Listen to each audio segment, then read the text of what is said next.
안녕하세요. 오늘 임신 중절 합법화를 주제로 발표를 진행할 자유전공학부 유도원입니다. 제 발표 제 발표 순서는 다음과 같습니다. 여러분들은 임신 중절, 낙태에 대해서 어떻게 생각하시나요? 우리 무영 씨는 임신 중절에 대해서 어떻게 생각하시나요? 개인의 선택에 맡겨야 한다고 생각합니다. 네, 감사합니다, 의견. 저는 임신 중절 합법화에 대해서 찬성하는 쪽에 있습니다. 제가 이런 말을 하면은 너는 인권을 공부한다는 애가 어떻게 낙태에 대해 찬성을 할 수 있니? 하고 묻고들 합니다. 그렇지만 임신 중절 합법화는 인권을 위한 또 다른 노력의 일환입니다.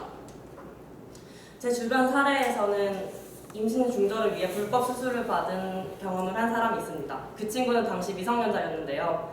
매우 불량하고 불결한 위생 상태에서 불충분한 마취제를 투여받은 채로 임신 중절 수술을 받은 그 친구는 고통에 겨워서 그 수술 동안 그리고 수술 후 3시간가량을 울면서 자리를 떠날 수 없었다고 합니다.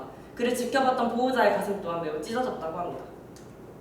그렇다면 대한민국의 임신 중절은 현재 어디에 와 있을까요? 대한민국의 임신 중절은 현재 모자보건법 제14조에 의거해서 이 5가지 경우를 제외하곤 불법입니다. 여기에는 미성년자의 임신 중절이 포함되어 있지 않은데요. 그렇다면 보건복지부의 청소년 성생활 조사 결과를 보겠습니다. 그에 따르면 대한민국 청소년 중 약 0.3%가 임신을 경험했고 그중 81.0%에 해당하는 78명이 인공 임신 중절 수술을 경험했습니다. 프랑스는 어떨까요? 프랑스의 경우에는 이미 1974년에 임신 중절을 부분적으로 허용하는 메이유법이 통과되었고 이어서 라우디법 그리고 1993년에는 임신 중절 방해를 범죄로 규정하는 임신 중절 방해죄가 신설되었습니다. 이는 대한민국에서 임신 중절이 불법인 것과는 매우 대조적인 모습입니다. 그렇다면 임신 중절은 왜 문제인 걸까요? 바로 태아의 생명권과 직결된 문제이기 때문입니다. 태아는 산모가 임신 중절을 결정하게 되면 자신의 생명에 대해서 일말의 선택할 기회조차 갖지 못하고 그 삶을 박탈당하게 됩니다. 즉 임신 중절 반대론자들은 이런 태어나지 못한 태아의 생명과 권리를 존중하는 것입니다. 저는 이에 대해서 매우 깊이 공감합니다. 하지만 태아의 생명권을 존중하는 임신 중절 반대론자들의 의견, 실상이 어떨까요?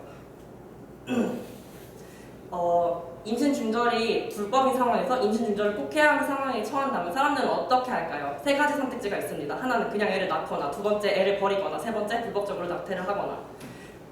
UN 사회권위원회 일반 논평 22호 단락 28번을 보시게 되면 안전한 임신 중절에 대해 접근할 권리에 대해서 나와 있습니다.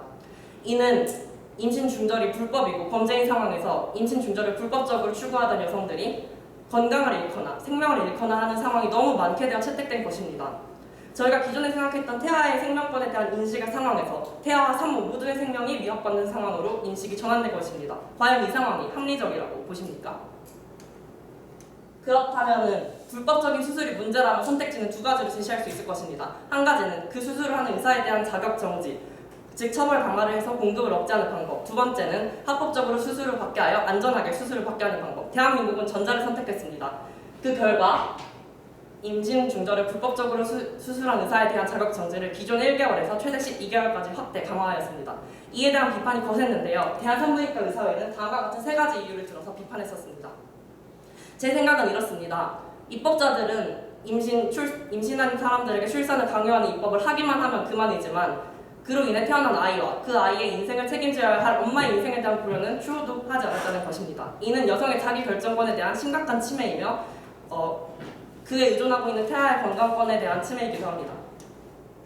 그렇다면 임신 중절이 무제한적으로 자유화돼서 사회적 혼란이 야기될까봐 두려우실 텐데요. 제가 이에 대한 불만을 덜어드릴 자료를 준비했습니다.